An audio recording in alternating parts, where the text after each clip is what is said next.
Greetings everybody and welcome back to a brand new episode of some Bond Geek Talks About with me, your host, the name's Stevens, Henry Stevens. Everybody, how do you do? Hope you're well, hope you're enjoying a good Bond film, a good Bond book, good Bond video game, a good James Bond, whatever makes you part of this glorious fandom, everybody. I salute you and how do you do? And today, everybody, we're now going to discuss, up to the time of this recording, the most recent James Bond film, and it has been the most recent for the nearly last 6 years. Honestly, it is, so close now to release of No Time to Die. I am just, fingers crossed, it'll still get released at the time of this recording.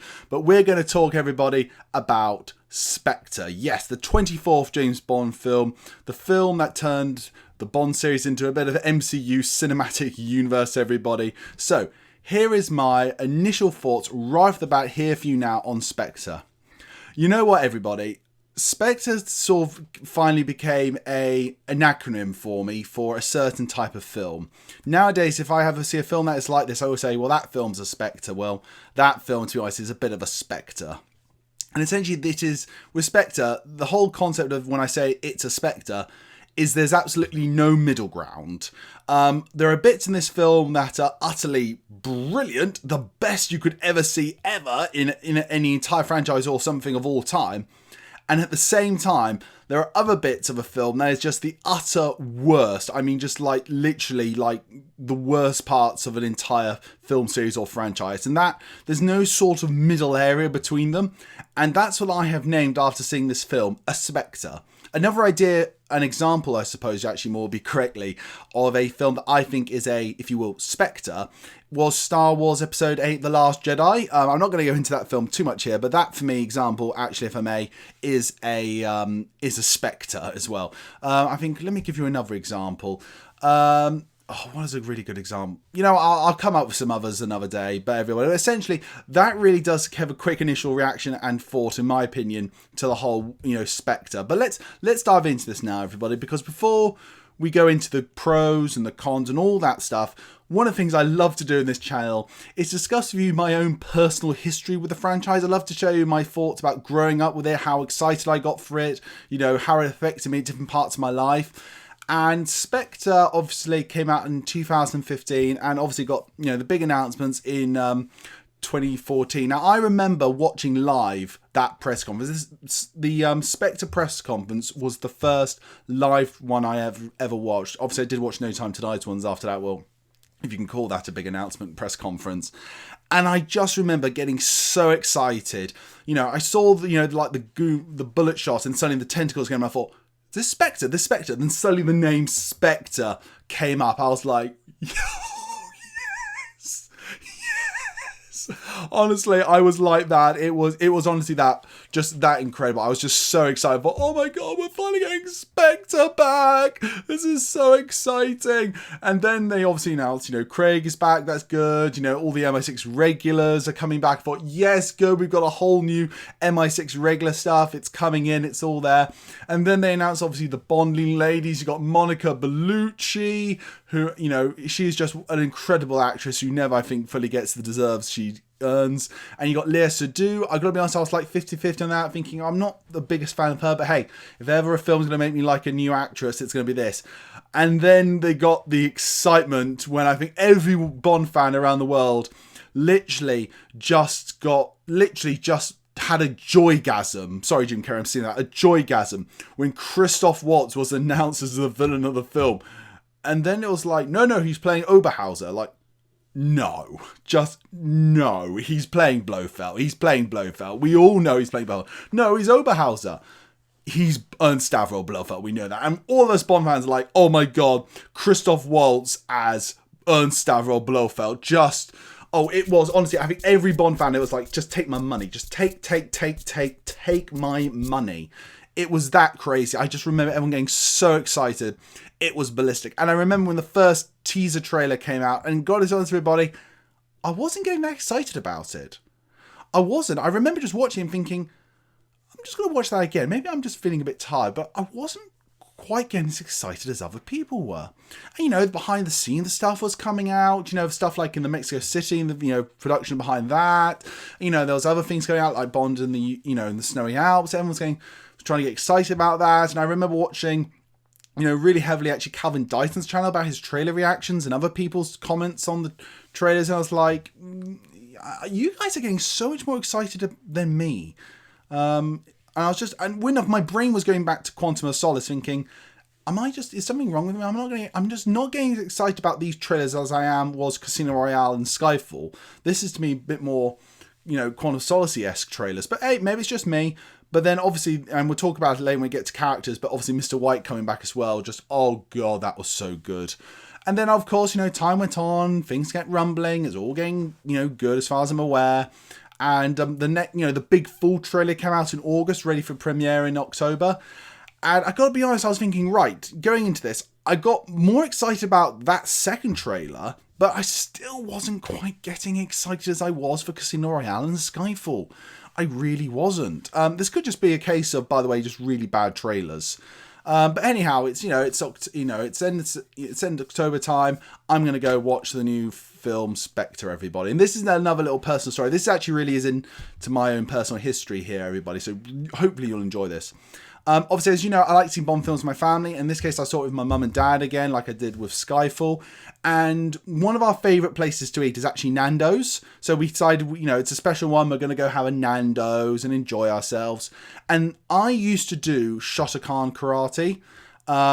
Really much. I used to be part of, karate club. It was really great in Brackley and Buckingham and stuff. And I'm not joking. While we're there, my dad noticed someone. And he was like, no, it can't be. And for us, it was this man called John Van Wienen, who wrote basically this, book on Shotokan karate, who I thought, wow, it's like John Van Wienen's really cool, actually, like one of those random things ever. And, I actually introduced myself. We talked a little bit about our karate at that point. And it was very nice. I think actually he went off to see something else that night. But when I think of Spectre, one of the things I do think about very heavily is how, that night I went to see the film, we actually got to see as well, I got to meet John Van Wienen. So I thought that was actually really, really bit of a cool thing as well, everybody. That's a little personal thing about it. And I remember we came out of the movie, and we'll just get into that in a moment, really bit, everybody, because, that really is, I think, most about my personal history with Skyfall. No, I'll tell you a lie, there was one more thing, actually, that was actually quite cool. It was just a little thing for me. Everyone, I don't mind saying this right now. When it comes to Sam Smith's song "Writing on the Wall," I know it has a lot of fans. Me, I am not a fan of it. It is the most high-pitched thing. It's like someone's got my manly parts in a vice and just screeching and scrunching them. That's what it sounds like to me. I've got to be honest. Look, if you're a fan of Sam Smith, bravo to you guys. I salute you. But it's just not for me. And Writing on the Wall, not for me. And I remember I was seeing it with a friend down in Cornwall, and literally throughout the whole title sequence, because I actually love the Spectre title sequence. I remember I literally just had my ears in, like, and literally my friend just started smacking me, just literally smacking me. She's like, get your hands out of your ears. I was like, it's like, because I didn't want to hear that side of things, but that just honestly came into my head now. But that's one of the things, memories I do have when it comes to Spectre, everybody. But anyhow, listen, as I said, this film contains, I think, some of the greatest moments in the Bond franchise, and I think some of the utter worst in the Bond franchise. Basically, let's start, we always start here with the bad points. So what we're going to do now is go into the bad points of Spectre. And one of the most annoying things I think when it comes to Spectre was actually how the story showed its evil scheme. Now, I actually love the whole concept of Blofeld going after information and holding, intelligence, and that way he could sort of dominate the world a bit. I actually think that's a really good update on Spectre. Controlling information and all that stuff is actually really, really cool. And I get his villainous plot, but it's not really explained well. And it's done in a very drab and very sort of, if you will, boring way of showing it. And the reason I think that is because, honestly, they don't show it. Blofeld and Spectre, after basically controlling the world's, intelligence, which I think is really cool, but they never show actually what they can do with it properly. They never show I don't know, how they can use it to outsmart other people to get what they need, or they can use it to manipulate someone to do something else, or it can look like something else. Example, if I may, is actually if you look at the film Hobbs and Shaw, how the bad guys who control intelligence use it to manipulate to at least turn Hobbs and Shaw into public enemy number 1 and 2, and actually use it to turn the world a bit against them a bit, and have to, lie low. There's just stuff like that. It's never shown in Spectre at all. It's just basically Blofeld's lair, which is, it's all right. But, it's just him talking about information and stuff. It doesn't really have any weight or gravitas to it. It's only when really you discuss actually what Blofeld was trying to do, actually realise it is actually quite a good plan and actually quite cool. It's just executed really, really well. And another thing I really can't stand in this movie, if I'm absolutely honest, is I feel the tonal change in the Craig era. Now, I'm not going to go Bond, Craig is the most badass, Bond. He's, the Bond that bleeds. I think, for me, Craig era has really been about bringing Bond back to being more human. He's the guy who gets injured. You see the effects of the mission he has in him. He's got bullet hole wounds from different films. He's literally been damaged and bashed and bruised more than any other actor has been there in the past. And I think it just adds a level of certain realism to the films. Spectre, I found, completely went back to a more of a Roger Moorian sort of James Bond film. I mean, the bit like in the pre-title sequence, where, he blows up the building and then he's falling down the building and he lands on the sofa. I mean, I saw that, I was thinking, that's not a Craig era thing. That's something I'd expect in a Roger Moore era. It's like, this just feels tonally wrong. And throughout the rest of the film, I just felt that the Craig era era sort of Bond was not really being shown. It was more done for a bit of a send-up, for laughs a bit. And, the example being, one of my favourite bits, and I'll talk about it a bit later, was the fight train sequence. And me in this channel, we're going to talk about that train sequence. Between Bond and Hinks. In the old days, Bond would actually show he's damaged, bruised, at least a bit bloody, or, at least, worn out and stuff. That fight, just, to me, was that was something I expected out of, a Roger Moore, maybe a Brosnan or something. That fight just completely didn't feel like it was in the Craig era. So that's one of the other things. The other thing, and we're going on for this from the Spectre ending, is the ending is so lackluster. Now, we all know that there were the Sony hacks, that a lot of the film got spoiled ahead. I know they changed stuff around. They had difficulty with the ending. Now, the ending for me really starts with the awful sort of escape from Blofeld's lair, which is the most playing a video game on very, very, very, very, very, very, very, very, very, very easy. Literally. And it's just going biff, baff, boff, boff, big explosion, boom. And to me, it's nah. It's that's just too easy. Where's the heart? Where's the real challenge of a Bond here? And then obviously I think they tried to do something really cool in London. I think in the old MI6 building with a bit of another showdown between Bond and Blofeld, which I think is a really nice idea, and holding Madeline hostage and trying to find and having to choose. But I feel honestly they tapped out on really going the full hog. I think because they wanted Madeline to be something more important than I think she's made to be in this film. They had that whole ending and the whole bit about Bond shooting the helicopter with a PPK. Look, might have been badass, but not really. And I'm going to talk about it here, everybody. This concept I've heard online about, the MI6 regulars being now the Scooby Gang, helping out and stuff, where basically throughout the whole rest of the film is they can't help. Then suddenly at the end, they can help. It doesn't work, everybody. I think this ending is so lackluster and boring and holds no real emotional weight. It just really doesn't work, everybody. Really, I just find it's just such a sort of downer note in comparison to, say, Skyfall, where it was such a really cool and really emotional and great big finale with that great little bit at the end with MI6. It just made you proud to be a Bond fan. This one just it was like a little spark, from a sparkler, and that was it. Just nothing more. And also, I really want to bring into here, I think this film has probably, and I really was trying to think about if there was one worse, but I think this film has the worst car chase I've ever seen in any action movie. There is no tension. Hinks actually catches up to Bond, doesn't even decide to like try and ram him off the road. Bond's gadgets, the joke about them not really working was a nice little touch. But, when they do it, it's a little bit of fun. But overall, it's like, I feel it's like played for laughs again. It's like, I don't expect that when it comes to the tone of these Daniel Craig films. I expect the gadgets to be really dangerous, hardcore, and used really well. And, the bit like with the music or something and the atmosphere, like, oh my God. And it's like, I think one of the big reasons is when they shot this sequence, there's no one about, it's the middle of the night, so there's no tension, no extra, no feeling of realism. And they can't really do really high speeds, or you can't really do a proper good chase. And the music is trying to make it this epic thing, but it's just failing on so many levels. It's just not working at all for me. That is one of the worst series. Do you know what?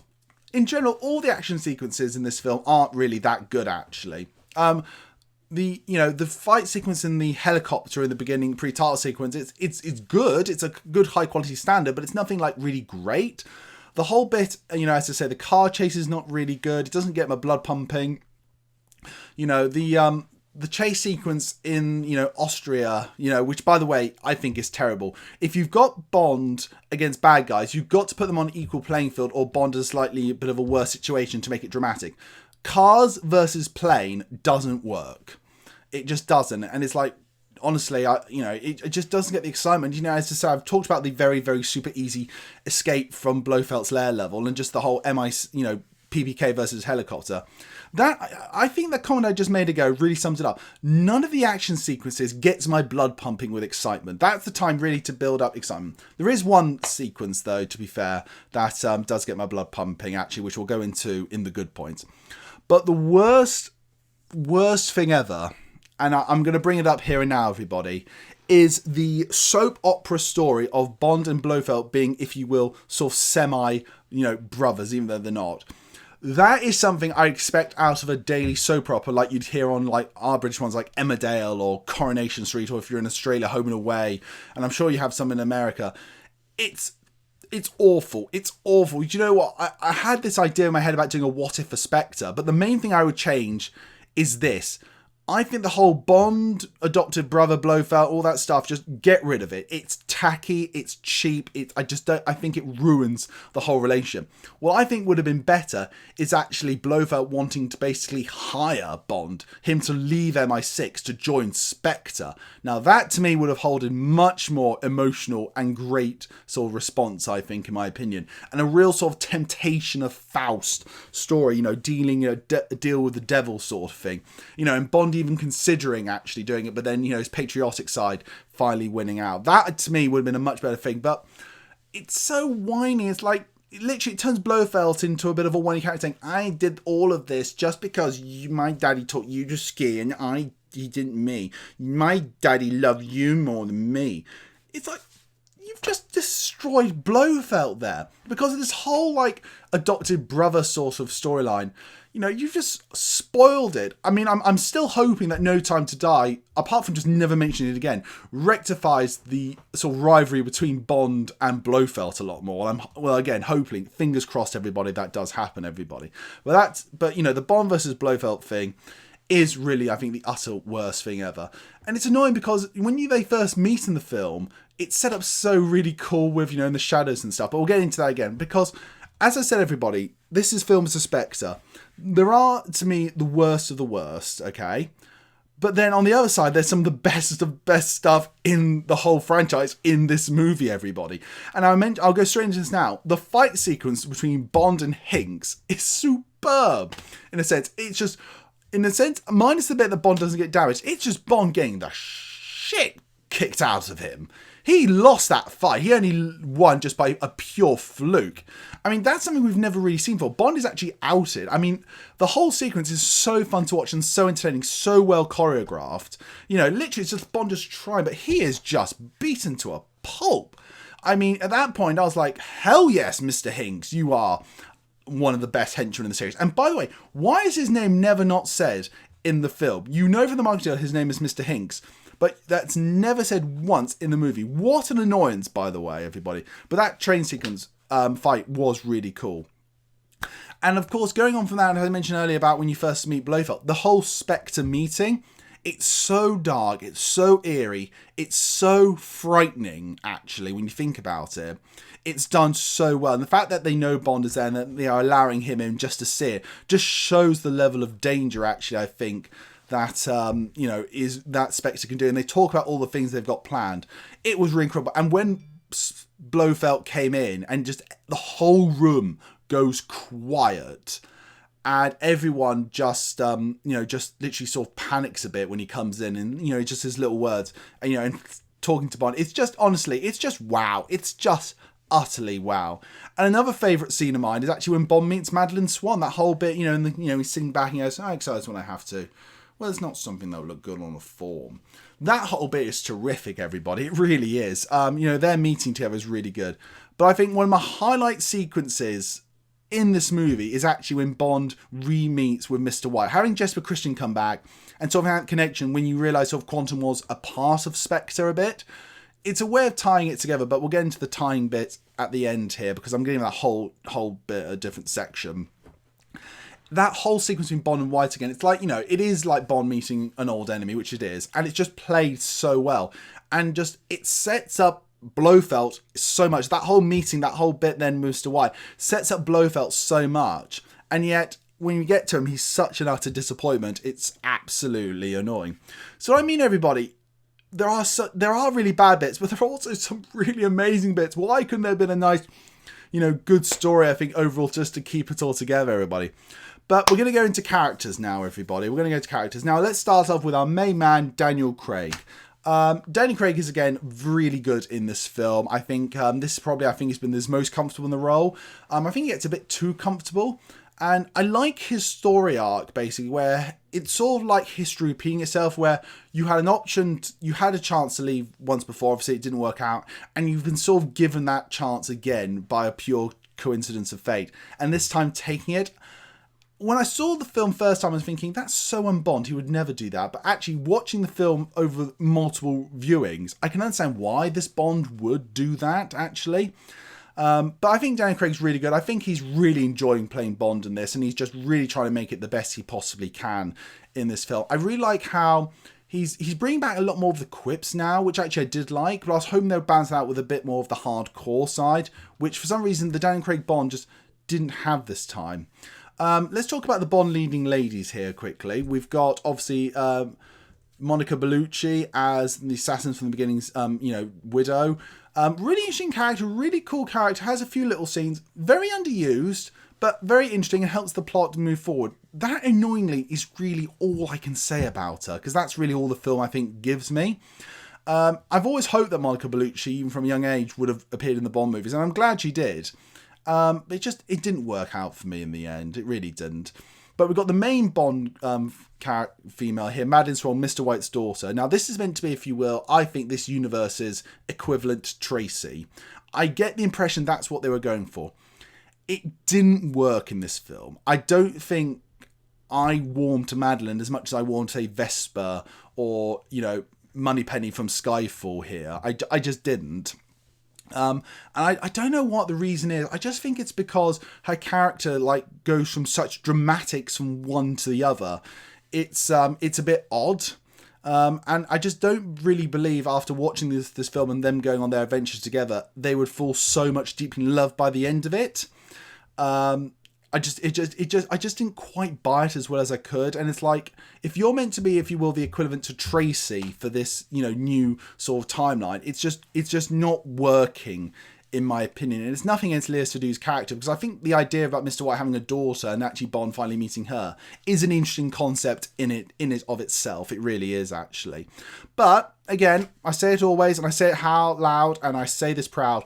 All Bond women in this prove they're not just stupid dumb bimbos. Interesting, intellectual, complicated, in-depth characters. They're all here, everybody, and it's all here for you to see. I'd like to talk now a bit about Dave Bautista as Mr. Hinks. Wasted henchman. Really cool character. Love the thumbnail thing. I love his presence. He really gives Bond a run for his money. Just underused and not given enough limelight. There should have been much more fight sequences between Bond and more interactions. It didn't work for me, Mr. Hinks, at all, which is, I really get upset saying that. I really, really do, everybody. Following on from that, let's talk about the MI6 regulars. You got Ray Fiennes as M. Again, it's stupid. It's like we've had this whole story with Bond and, you know, Judi Dench's M being like, can we trust each other? Can I trust you? And it's like we've gone right back to that again. And I think in Skyfall we sort of accepted that Bond and this M do trust each other and all that stuff, and, you know, respect each other. But here it's gone again. It's like every Bond film we have to have this continuous thing about, you know, is Bond trustworthy and all. It's like, just give it a rest. Give it a rest. Moneypenny is great in this film. A real, like, sort of proper friend to Bond now. I think her character's a bit more evolved to be, you know, apart from, you know, kind of handle herself, being a bit more of a personal friend to James Bond, which I think is really, really nice. But Q in this film, I think, is absolutely terrific. I love his new Q Lab sequence. His little joke, I said, bring back all it in one piece, not just bring back one piece. I really like. I think Q's really evolved in this film, and he's got a bit more grounded. He's still the technological guy in this film, but he has got a bit more of the gadget side to him now, which the film needed. So I think they did that really, really well. The thing is, though, this MI6 cast is probably used a bit too much than it should be, because I think obviously they think we've got all these great cast people, we've got to use them as much as they can. But the whole point is they're used minimally but brilliantly. That's the way to use the MI6 regulars, and I have a suspicion No Time to Die might actually do that, everybody. But as I say, let's get on to our big main villain here, Christoph Waltz as Franz Oberhauser und Stavro Blofeld. As I said, when it got first enough, I was so excited. I think this was going to be, in my opinion, the definitive Blofeld in my mind. I thought this was definitely going to be the definitive Blofeld. Heck, even when they got him in the film and they actually had him with the dueling scar from Donald Pleasance's one, I thought, brilliant, he looks fantastic as Blofeld. This is definitely Blofeld.